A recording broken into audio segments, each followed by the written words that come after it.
My loves, I am delighted to introduce you to the Crazy Cat Lady Calendar 2026 inside this gloriously decorated box, which to me says a lot about a crazy cat lady. I am one, by the way. And inside we've got all of these lovely cats that separate out our months from January through to December. Let's take these out and have a look at them in more detail. On each month we've got the days and the dates, and then in between each month we've got 3 dividers with these funky patterns at the top. You've got writing space on the fronts and the backs, and we go right the way through the year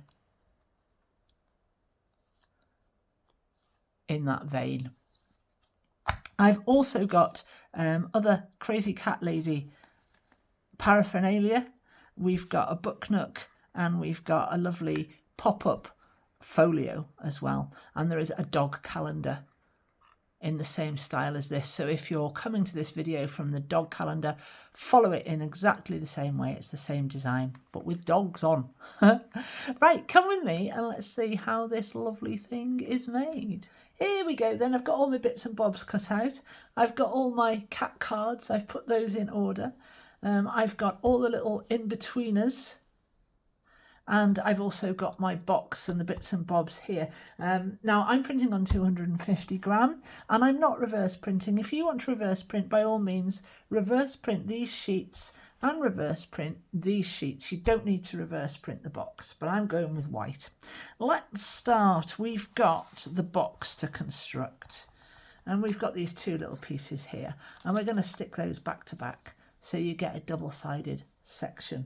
Here's one I made earlier, and that glue has dried. It's quite a nice rigid base now, and I've inked my edge. I'm not going to ink my edges on all these little guys because they're quite pale, and what I do with a lot of my kits is give you this kind of aged paper colour around the edges of the pieces, so that if you're cutting by hand you can simplify your cut a little bit and still get a nice result. And things like the tails and whatnot, they're very, very thin, so it gives you a bit more width there.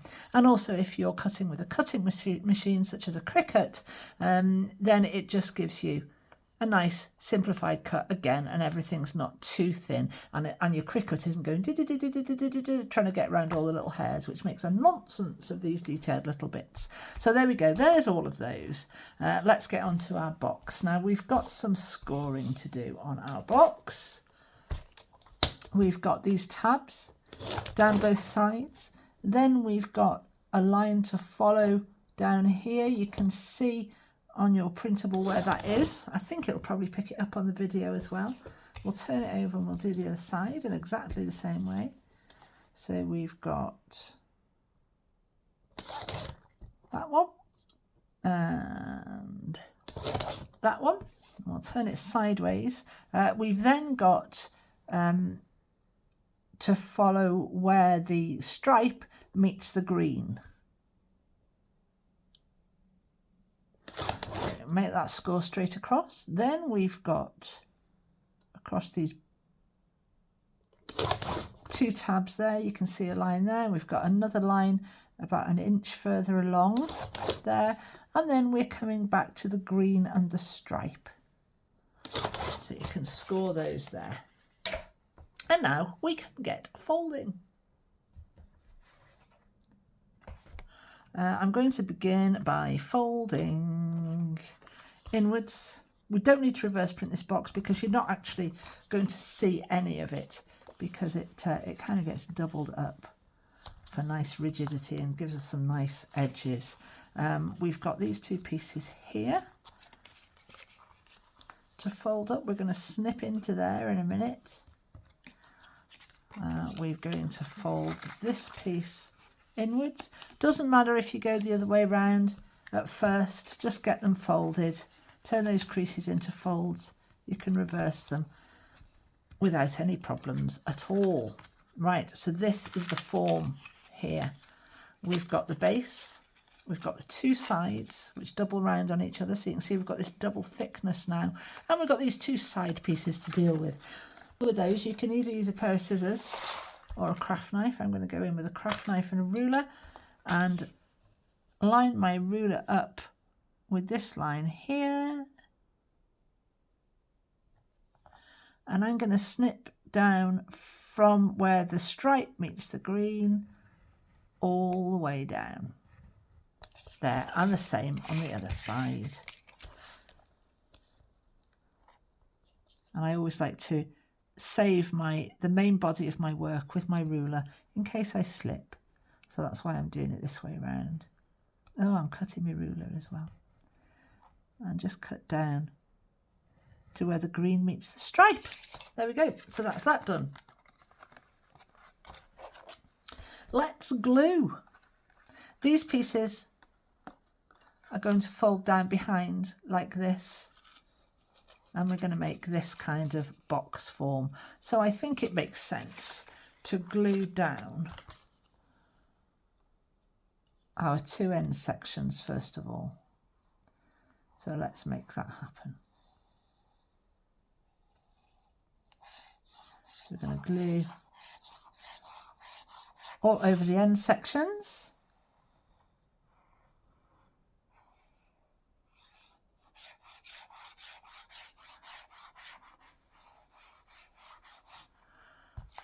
And stick them in place. Just like that. Oh no, we're not going to glue that one down. Open that one up, guys, open that one up.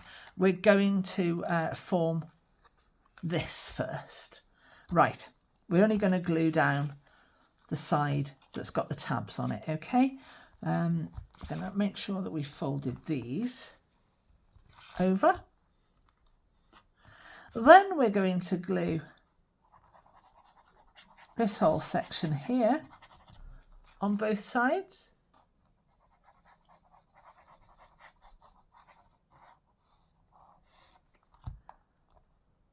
Stick those two down there like that.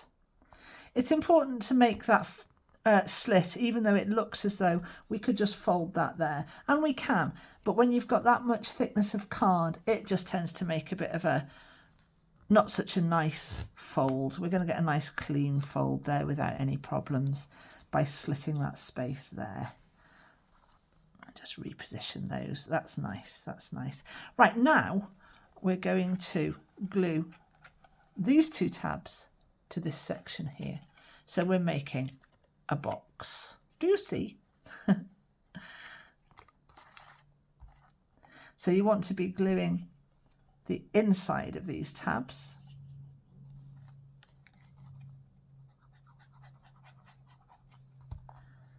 And bringing them up to make our box shape. Making sure everything's sitting nice and square. And it's all butted in and flush and looking lovely, which it is. And once we've done that, we can glue over the top of these tabs and get some more glue on this back section here,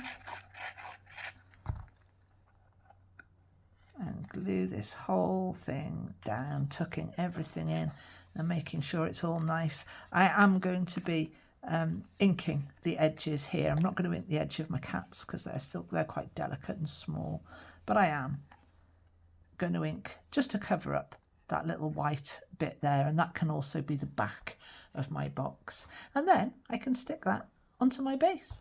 So I'm going to glue the bottom of my box,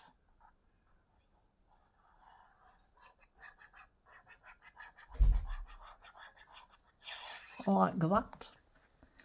I'm going to centralize it. I'm going to stand up for this, love, so I can see what I'm doing. Centralize this. There we are. That looks really good. There we are. Just check it out all the way around. Make sure I'm straight and central.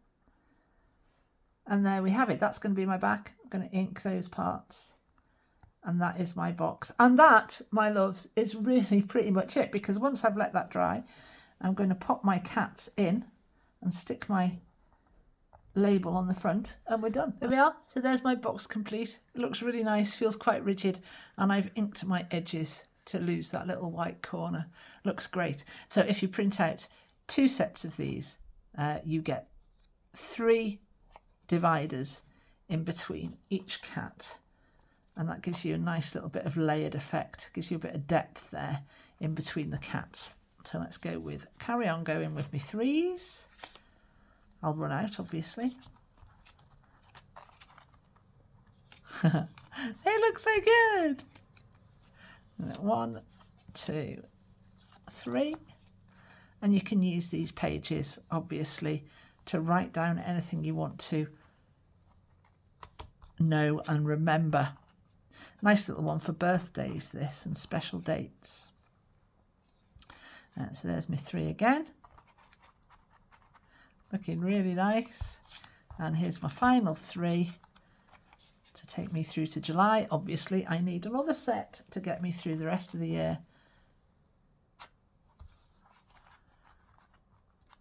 But that's absolutely great for the purpose is of making this video.